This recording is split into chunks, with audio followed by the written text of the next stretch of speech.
Personally, in my science notebooks, I like to rename the activities. So if you select the activity, you can tap down with 2 fingers and it will bring up the option for you to rename the activity. I renamed this Activity 1. Now I can double click and get into it, and I can see the work that I've done in this activity. In order to submit this to Canvas, the first thing that I need to do would be to download the activity. So it's downloaded to my computer now. I go to Canvas and I can click on Modules, and let's just imagine that I need to submit the assignment Bill Nye Structures.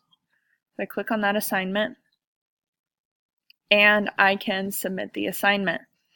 It asks for a file upload, so I can click Choose File. Now that document just went to Downloads, so I can click on Activity 1, enter,